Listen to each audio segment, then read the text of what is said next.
You are listening to Eastside Radio Podcast.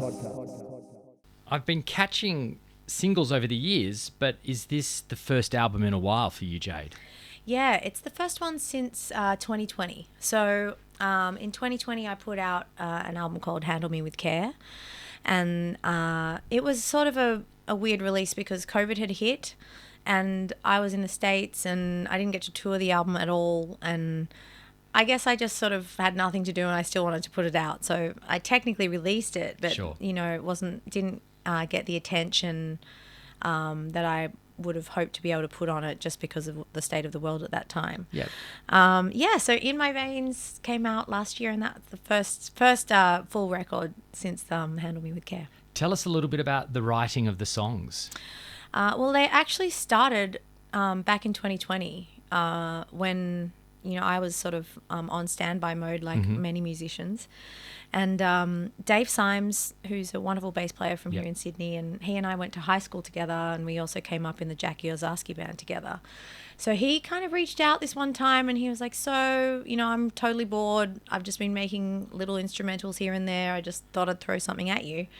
And he started sending me these ideas and that's kind of how it all started. And I think initially it wasn't like, let's make an album. It was just like, let's stay in touch and let's stay connected to our craft and what we love to do and try and just have some fun and keep our brains occupied and stay creative, basically. So that's sort of where things started. And obviously there was a lot going on in the world and a lot of feelings to process. So, no lack of inspiration to write about. And that's kind of how it all got going. And then eventually I was able to come back here to Sydney and started chipping away at recording the songs piece by piece every time I came back.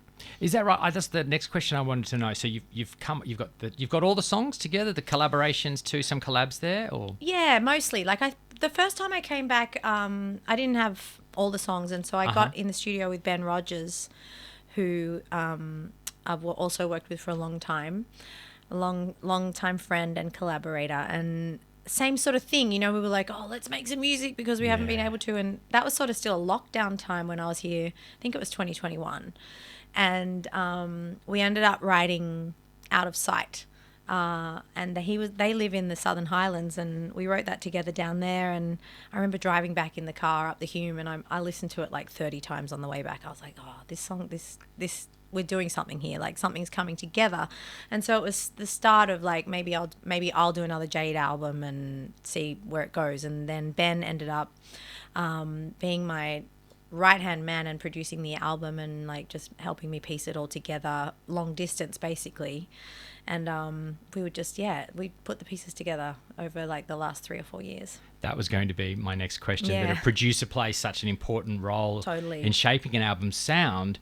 Are you happy to be guided by their vision? Yeah, I mean, I think what was great about, me working with Ben is we've done so much together, and musically and life-wise as well. And we have our tastes are pretty similar, and so without really thinking about it, we would sort of just agree on a lot of the creative. And what was really nice was, he was an amazing facilitator basically for my vision. And anything that I would suggest, he would be like, yeah, we just do this and we can make that happen. So it was a really like great synergy between us. Since I've been hearing the songs and now the album in its entirety, I've always felt like that it feels very much like an Australian album by an Australian artist using Australian musicians. That's cool. Even though I know that you live in America. Sure. Is that connection always going to be there for you? Yeah, absolutely. And I mean, one of the cool things about coming from here is like I understand the quality of the musicians here. It's no different from anywhere else in the world. But there is a slightly different character to the way people play here. And that's interesting that you feel like it sounds like an Australian album. I love that. We did put some things in there, like we sampled some currawongs and, just stuff that sort of felt like me. And yeah, I mean, I'm heavily influenced by, so much American music, obviously, because that was sort of the roots of soul and funk. It's all from over there.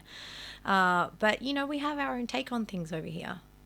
in a place where everything is bigger, such as America I'm talking about, and you only have to look, I think, was Chappell Rowan on a horse at the Grammys yesterday performing? I don't know, but are you glad that your scene is a little less OTT and it feels a little more grounded? I guess so. I mean, I think what is important is that you're authentic, and some people, that is them in their authenticity, is really over the top. Sure. And I think, you know, I have my moments of being over the top, but it's not probably my default. You know, I like to think I've got a little more substance to me, and you can take a second listen maybe and discover something new, and maybe a third listen and find something else.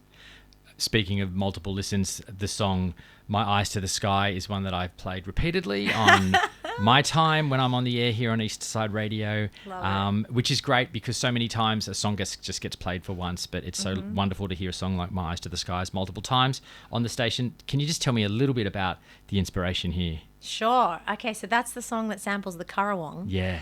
And I think that's a song like this. The album really for me was split into two different characters, not necessarily intentionally, but you know, there was a lot of heavy stuff going on in the world, and some of the songs are reflective of that. And then some of the songs I felt were songs that I needed to lift me above that. And Eyes to the Sky is definitely about optimism, positivity, a little bit of reflection on how I grew up. And I always felt like an outsider.